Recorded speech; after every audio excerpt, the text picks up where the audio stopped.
Ya nizere ko mumeze neza aho mugiye muherereye hose. Njye nitwa Jean Lambert. Ni ukuvuga ngo YouTube channel murayizi ni Lamba TV. Ni Lamba TV. Urandika ni Lamba TV mu nyuguti nkuru, hasigaye urahita ubona channel. Ikintu cya mbere ngusaba kubanza gukora, urakanda subscribe. Numara gukanda subscribe, urahita mbega ubona videos zigiye zitandukanye kandi z'ubwenge pe.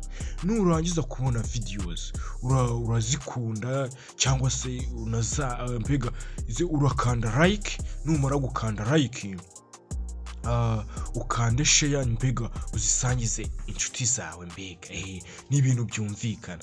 Asigaye nurangiza urajya muri comment utwandikire mbega icyo ubutaha twavugaho, cyangwa se mbega utwandikire ku bintu bigenda neza, cyangwa se utubwire uti ahangaha ntabwo bikwiye kugenda gutya, ahubwo reka muzabigenze mutya. Ni ukuvuga ngo mbega tunyuze amaso muri comment mwanditse kugira ngo turebe ngo ese abantu dukorera ibintu baba badukurikiye, ese niba baba badukurikiye babivugaho iki. Icyo nicyo mbega tuba twiteze gusanga muri comment. Ntago mbatindira rero, icyo ugomba gukora wacyumvise, urakanda subscribe. Abantu benshi mbega cyane baba barize ibintu bijyanye n'ubuvanganzo. Abantu baba barize ibintu bijyanye n'ubuvanganzo ushobora kumubaza ngo ese poem iyi niyi uyizi iki? Uwo muntu aba yarize ubuvanganzo, ariko mbega ugasanga wenda arahuze, mbega mu mutwe warahuze, ntabwo yibuka ibintu bijyanye n'ubuvanganzo, cyane ibintu byerekeranye mbega na poetry cyangwa se ubusizi. Niyo mpamvu uyu munsi nafashe umwanya rero ngo tuganire kuri iki kintu. Ndagira ngo uyu munsi tuganire ku kintu cyitwa the road not taken. The road not taken ubundi ni iki? Ndagira ngo turebe icyo ari cyo ndetse tunasobanukirwe.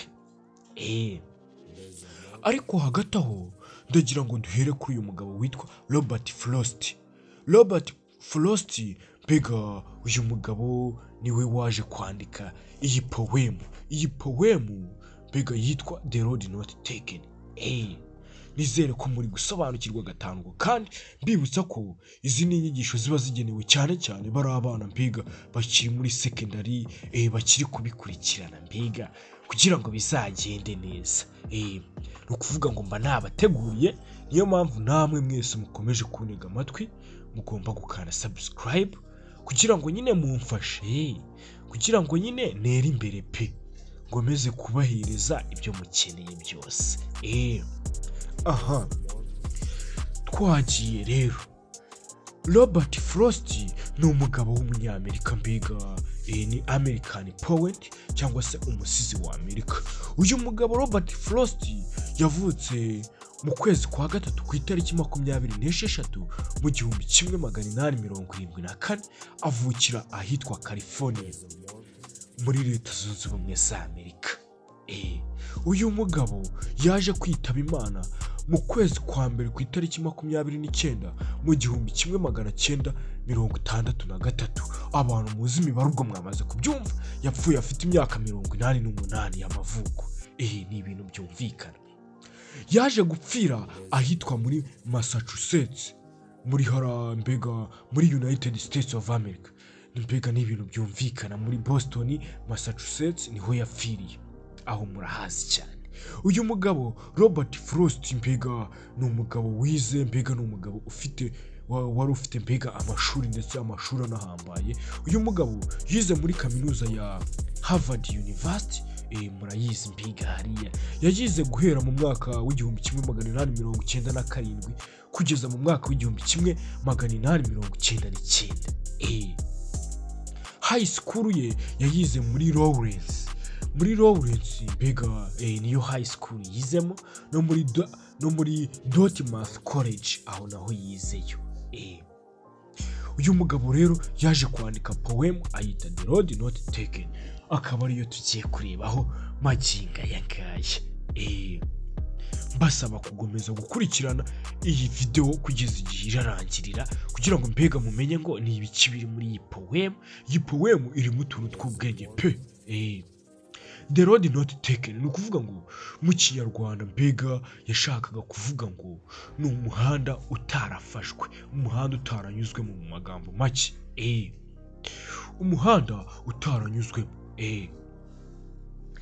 Poemu yacu itangira igira iti, cyangwa se uyu poet Robert Frost, American poet, atangira atubwira ati two roads diverged in Yellowwood, and sorry I could not travel both, and be one traveler long I stood and looked down one's far as I could to where it bent in the undergrowth.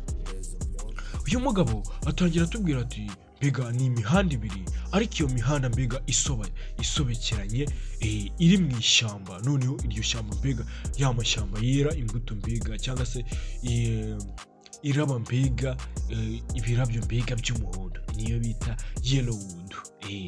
Kuvuga ngo hari imihanda ibiri mbega isobekeranye cyangwa se inyuranyemo. Agakomeza agira ati mbega mumbabarire sinigize mbasha kuyicamo yombi kuko nari umugenzi umwe. Ati nahagaze igihe kirekire mbega ndeba hasi aho umuhanda urangiriye, mbega uko nashoboraga kureba aho umuhanda urangiriye, mbega wari urangiriye ahantu hari ibyatsi, mbega wari urangiriye mbega ahantu hari ibyatsi mbega byakuze.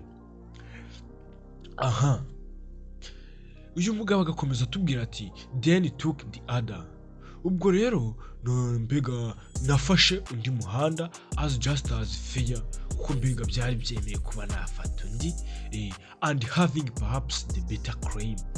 Noneho nibwo naje kugira, wenda numvaga ko mbega aribwo nagira mbega icyemezo cyiza, aribwo nafata icyemezo cyiza, because it was glassy and wanted where, kuko uwo muhanda wari urimo ibyatsi pe kandi wari ukeneye kunyurwamo. Though as for that the passing there had warned them really about the same. Ati kandi nubwo wenda kuwucamo cyangwa se guca aho hantu n'ubundi ntacyo byari guhindura. And both that morning equal late in leaves, no step had trodden back. Ati kandi iyo mihanda yombi mu gitondo yabaga mbega imeze kimwe, yose yuzuyemo amababi y'ibiti, mbega nta ntambwe n'imwe iranyuramo. Oh, I kept the first for another day. Kuvuga ngo wa muhanda wa mbere rero nawuteze umunsi wundi, kuvuga ngo nawubikiye undi munsi. Naravuze ni umunsi wa mbere, reka umuhanda wa mbere reka mbe nkuretse nzawuca mu kindi gihe. Yet knowing how a leads on two ways. Yego nibyo, cyangwa se nubwo uvuga ati nyamara nari nzi ko mbega nawo wangiza aho nshaka kujya, cyangwa se nawo mbega nayo ari inzira. I doubted if I should ever come back. Atariko narakemanze cyangwa se nibashije niba nari nkwiye gusubira inyuma. I shall be telling this with a sigh. Ati nzaba mbara ibi ngibi mfite agahinda cyangwa se mfite intimba, mbega numva nameze neza. Ati inkuru mbega nzaba nyibara numva nameze neza. Somewhere ages and ages hence, mbega imyaka izagenda ikurikiraho guhera ubu, mbega ahantu runaka nzaba ndi kubara iyi nkuru mfite mbega agahinda cyangwa se numva mbega mfite umwuka utameze neza muri njyewe. Two roads diverged in a wood, imihanda ibiri inyuranyemo mu ishyamba. And I took the less traveled by. Ariko nahisemo umuhanda mbega mbega wa muhanda ucibwamo gakeya cyangwa se unyurwamo gake, niwo nahisemo. And that has made all the difference. Ati kandi ibyo ngibyo byatumye habaho ubudasa. Ati ibyo byatumye habaho ubudasa. Kuvuga ngo mu magambo make, uyu Robert Frost we yanditse iyi poem agira ngo agaragaze ko mbega abantu muri rusange, cyangwa se hari igihe umuntu agira amahitamo abiri, ariko muri we mbega bikasa nk'ibibanza kumugora kugira icyo yahitamo. Kuko ahangaha twabonye ko mbega ahangaha uyu mbega uyu munareta wacu ari gusa nkaho tubwira ngo mbega we yahuye n'imihanda ibiri, ariko umuhanda wa mbere awurebye mbega abona ntabwo byavamo ko yawucamo. Noneho aravuga ati ahubwo reka nce muri uyu wa kabiri, uwa mbere nzawucamo ubutaha, nzawucamo undi munsi. Vuga ngo imihanda yombi mbega byaramugoye kuyicamo yombi. Noneho mbega agatangira, noneho ageze ari mu rugendo mbega muri wa muhanda wa kabiri atangira kwicuza, akibaza niba mbega agatangira gukemanga niba akwiye gusubira inyuma. Agakomeza agira ati iyi nkuru nzayibara mbega numva nameze neza muri njyewe, mbega nahumeka umwuka mwiza tu. Ati mbega nzayibara mbega guhera ubu ngubu mbega mu myaka izaza nzaba ndi kubara iyi nkuru numva mbega afite sayi cyangwa se mfite umwuka wuzuye agahinda, inimba mbega. Mbibutsa ko iyi mihanda mbega yari iri mu ishyamba mbega. Ahangaha rero uyu Robert Frost ashaka kwerekana ko ushobora kugira amahitamo abiri, ariko guhitamo icyo wakora bikakugora, kugira icyo wahitamo mbega bikakugora. Niyo mpamvu uyu nguyu mbega yahisemo umuhanda wa kabiri, ariko nabwo agakomeza gukemanga.